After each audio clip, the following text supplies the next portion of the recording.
Welcome to Channel 18 News. I'm Jim Rogers. A traffic stop on Farm to Market Road 1567 in Hopkins County led to the arrest of Cyprian Joseph Lacombe, age 38. During the traffic stop by a Hopkins County Sheriff's deputy, the driver was found to be nervous.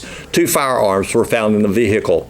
It was also found that Lacombe was a registered sex offender and a felon. He was also wanted on a Class C misdemeanor warrant. Lacombe is in Hopkins County Jail, charged with the unlawful possession of a firearm by a felon. He's held on a $10,000 bond. Following a meeting Monday, Donna Wallace was appointed interim chief administrative officer for the Hopkins County Hospital District and will spend 20 hours per week in those duties as she continues her work as the local financial officer for Christus Mother Francis Silver Springs. The hospital district continues to make transition in responsibilities related to the local hospital. Carrie Law was sworn in as a new member of the district board. Law was appointed to the seat on the board after no one filed for election to the place on the board after Ralph Preuss announced he would not seek re-election. Law will fill the office for a period of 1 year. In other action, the board officially terminated the employment relationship with CEO Michael McAndrew and acknowledged his past service. Next week, in regular session, the board will hear a report from the Chief Administrative Officer Search Committee as they begin the process of employing a CAO. 5 candidates for the position will be interviewed on Friday. Recently, a temporary power outage in the northern county in the Texas Department of Public Safety Paris District created traffic issues. Signal lights at the intersection of 2 state highways were not working because of a power failure, and some drivers were, as TxDOT said, barreling on through the intersection without slowing down. TxDOT reminds drivers that when all traffic signal lights are not working because of an electrical power failure, you must stop at the intersection and then proceed when you know other turning and approaching vehicles, bicycles, or pedestrians have stopped. A blacked out traffic signal works the same way as a 4-way stop. Traffic rule number 64, if the traffic signal light is not working, you must stop, then proceed when safe. We're taking care of business that needs to be taken care of, was how Hopkins County's Donnie Weisenbaker described his Monday at the Republican National Convention. He said the 10-minute publicized floor furor was a blip on the screen of the 7-hour business session conducted during the day and evening Monday. Hopkins County Republican Chairman Donnie Weisenbaker is a delegate to the Republican National Convention taking place in Cleveland, Ohio this week. In conversation with KSST News Tuesday morning, Weisenbaker described the events of Monday by saying that there were some rules some of us didn't care for. It was that set of rules that created the 10-minute furor. He said the delegates had the opportunity to call for a roll call vote rather than a voice vote, but that requires 7 delegations to present petitions calling for the roll call vote.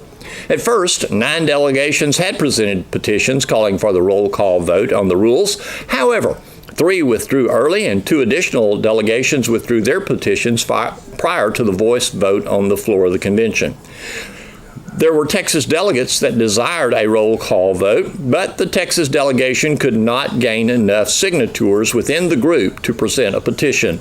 Weisenbaker did note that to the ears of those who wanted a roll call and not a voice vote on the rules, it sounded like there was probably 2/3 of those present who voiced no. However, the chair ruled in favor of the ayes.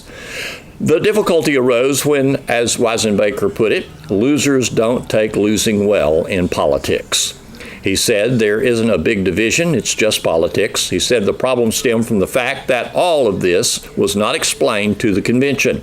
For the Texas delegation, the explanation came Tuesday morning during their caucus. Weisenbaker said there were no controversies.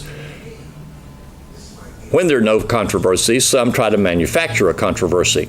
He stated that the Texas delegation is unified on the party platform that's being presented, and that the choice of Mike Pence, governor of Indiana, as the vice presidential running mate by nominee apparent Donald Trump, had also solidified the delegation regarding the nomination of Trump. He referred to Hillary Clinton as the potential competition and said that she isn't qualified to be president. Cleveland is a lot like being in East Texas, Weisenbaker said. He called the people super friendly. He said security is unbelievable. Said the presence of security is great. He pointed out that police from across the country and federal agents are ensuring the political process is going onward. He said he doesn't feel the least bit apprehensive. He said police were everywhere, and when one walked down the street, they were usually walking in the company of 2 or 3 policemen because there were so many of them. Speaker of the House Paul Ryan spoke to the Texas caucus Tuesday morning. Speaker Ryan was accompanied by 8 to 9 security personnel, according to Weisenbaker. He said that Speaker Ryan talked about putting together a message for the American public regarding what conservatives want to do. He called the speech upbeat.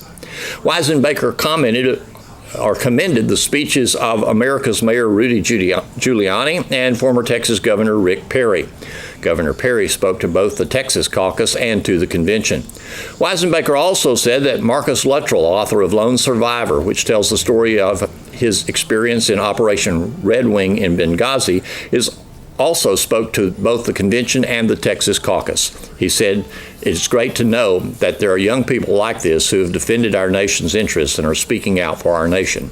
Weisenbaker said the food had been great at the convention, but there was little time for them to really enjoy it, and he said there was a lot of walking for the delegates. We'll talk to Donnie tomorrow about his experiences at the Republican National Convention.